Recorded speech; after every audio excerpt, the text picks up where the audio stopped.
What is up, guys? Welcome back to the channel. Today we are going to do something a little bit different. Today we are going to do the first Q&A video of this channel, and I have to say, guys, some of you have sent in some interesting questions for this video, and I'll try to do my best to answer them. But yes, you guys will see how weird some of these questions are. The first question comes from Yakov.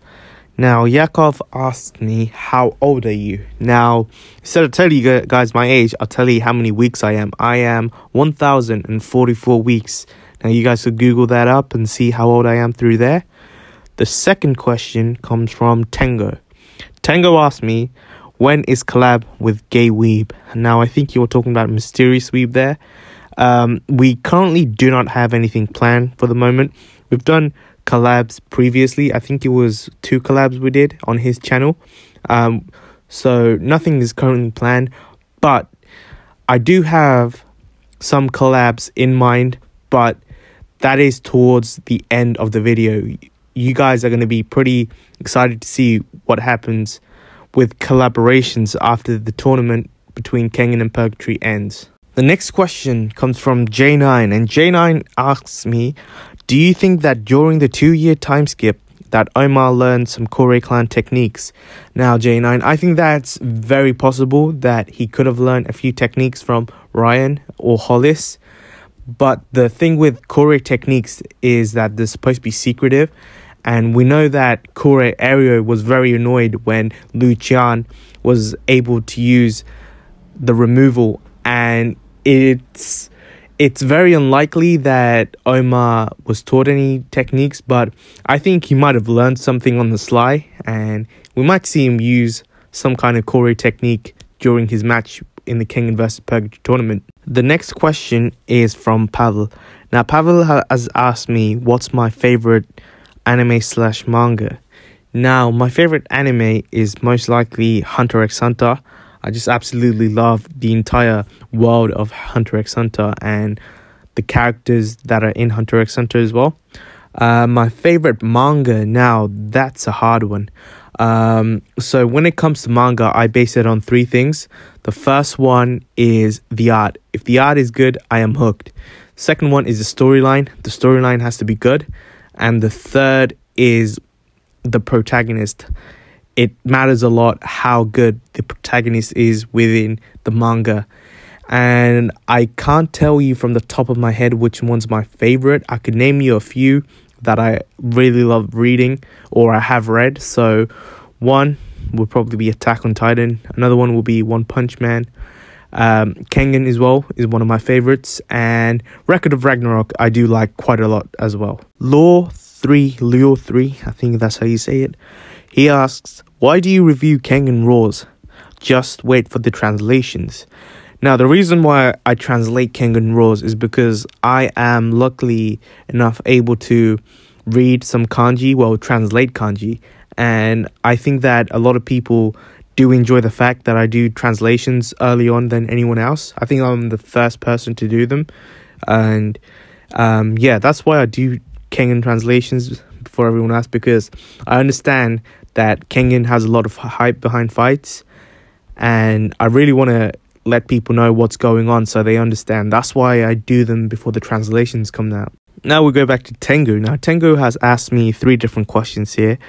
The first one is, do you dislike Gaolang? Now, I don't dislike Gaolang. A lot of people think that I absolutely hate the character.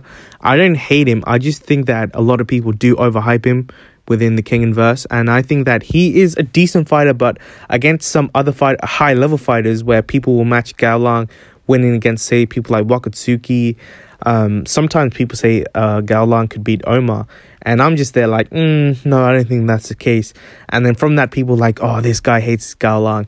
Now, I don't have any hate towards Gaolang. Gaolang is one of my liked characters. I wouldn't say I dislike him. I think he's a decent character. The second question is, what cartoon do you like? I haven't watched cartoons in a long time, but when I did, I probably watched a lot of things like Ben 10, if you guys know what that is, Omniverse, yeah, so that kind of stuff. And then that kind of transitioned me into going into anime. I used to watch this show. It was Dragon Ball Z Kai. So that was probably my stepping stone to going into anime and manga. And now we're here. The third question is best Kengan anime OST or theme. Now, my favorite OST is probably Kano Agiro's theme song. Now, I just put that on in the gym whilst I'm working out. I also listen to Kuroki Gensai's theme, Knock Me Down. That's a pretty awesome theme. It just suits him so well. And Gaolang has a really good theme too. Sen Hatsumi, I do listen to his theme quite a bit. And a lot of people don't say this, but I think the opening of King Ashura is very good in the anime.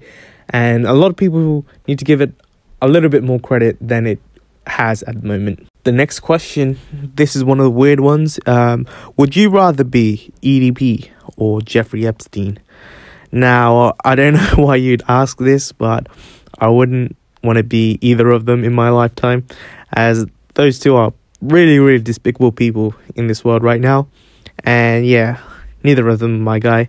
Don't understand why you asked this question, but I thank you, I guess, Barry. So Keino Shaw asks, first I have questions, Kengan fan. How would Cosmo go about fighting someone like Julius, who's so buff that most submission wouldn't work on him? It would be incredibly difficult for Cosmo to even fight Julius, as Julius is complete brute strength.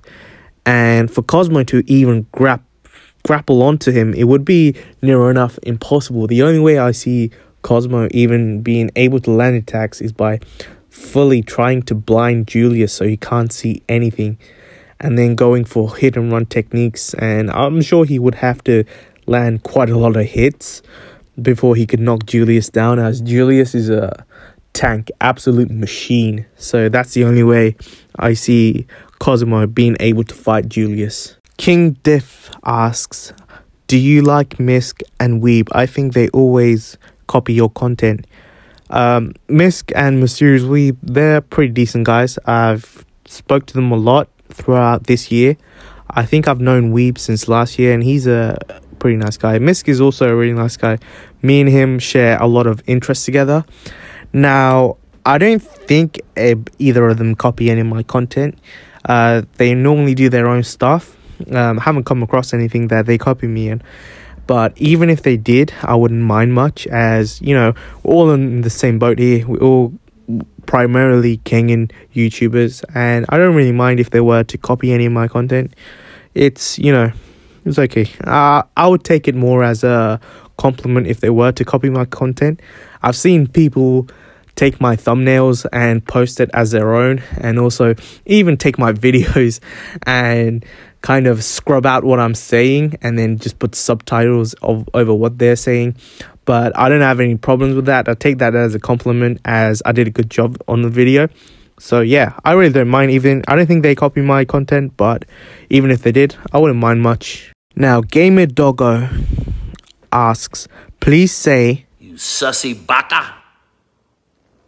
I hope you're happy with that. My friend here has asked me, Nicolas versus Muteba. Now, this is very interesting, as both Nicolas and Muteba use similar tactics when they are fighting. Nicolas using nerve strikes, while Muteba uses pinpoint strikes. Now, Nicolas is able to see while Muteba can't, but Muteba possesses more raw strength than Nicolas does, and I think he's much bigger than Nicolas is. I would slightly favor Muteba a little bit more than Nicolas, as I think he's a more seasoned combatant. And if this was to go down as a killing match with Kengan rules, I would favor Muteba. And I think that Nicolas would most likely lose this bout due to Muteba being a well-seasoned mercenary. So I'm taking Muteba for this one. The second question is, will you do chapter by chapter review on Tokyo Duel? Now, I really wanted to do that, but on this channel there doesn't seem to be that much interest in Tokyo Duel at the moment.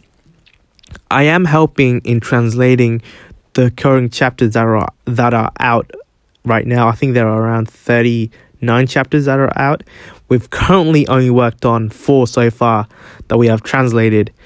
And yeah, it takes a lot of time to translate. So what I may do is that after we've completed the 5th chapter, I do it in a block. So instead of just completing and reviewing 1 chapter at a time, I might just do a block of 5. So review all 5 chapters and then carry on until I get up to the most recent chapter, and then do monthly reviews for that. Final few questions come from Grim Jack, and he asks me, how would you rank the Purgatory team in terms of power? Now, I'm not going to go into too much detail on why I've ranked them so far, but I'm going to leave out Lolong, Tarashi, and Faye as we haven't seen them fight yet.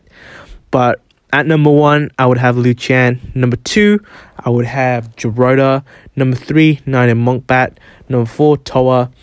Number 5, I'm going to put Lu Dongsheng. Number 6, Yumigahama Hikaru. And at number 7, we have Falcon. His second question is, you train any martial arts? At the moment, no, I haven't trained martial arts at all in my life. I've done a few boxing matches here and there, but that's just been playful sparring. Other than that, I'm a big fan of the UFC. No, the third question is, how would you rank the Kengan team in terms of power? As for the first list, I'm going to leave out the 3 fighters that are left, Wakatsuki, Ohma, and Okubo. So first, I would say Kano Agedo. Number 2, I would put Julius. Number 3, Misasa. Number 4, Hayami Misaki. Number 5, I'm going to have to say Gaolang. Number 6, I'm going to say Nitoku. And number 7, we have everyone's favorite jobber, Lahito. And the final question that Grim Jack has decided to ask me is, would you rather French kiss Yumigahama's stained a-hole for a good old 30 to 20 minutes, or eat and drink Medicine Man's bodily fluids every morning? And you guys can see what the bodily fluids include. Now, Grim, this is a grim question that you've asked me, and if this was a life or death situation, I would most likely choose the death part of this situation, as I would not like to go anywhere near Yumigahama's a-hole, or I would not like to drink Medicine Man's bodily fluids anytime soon. Damn, this is such a weird question, but this is okay.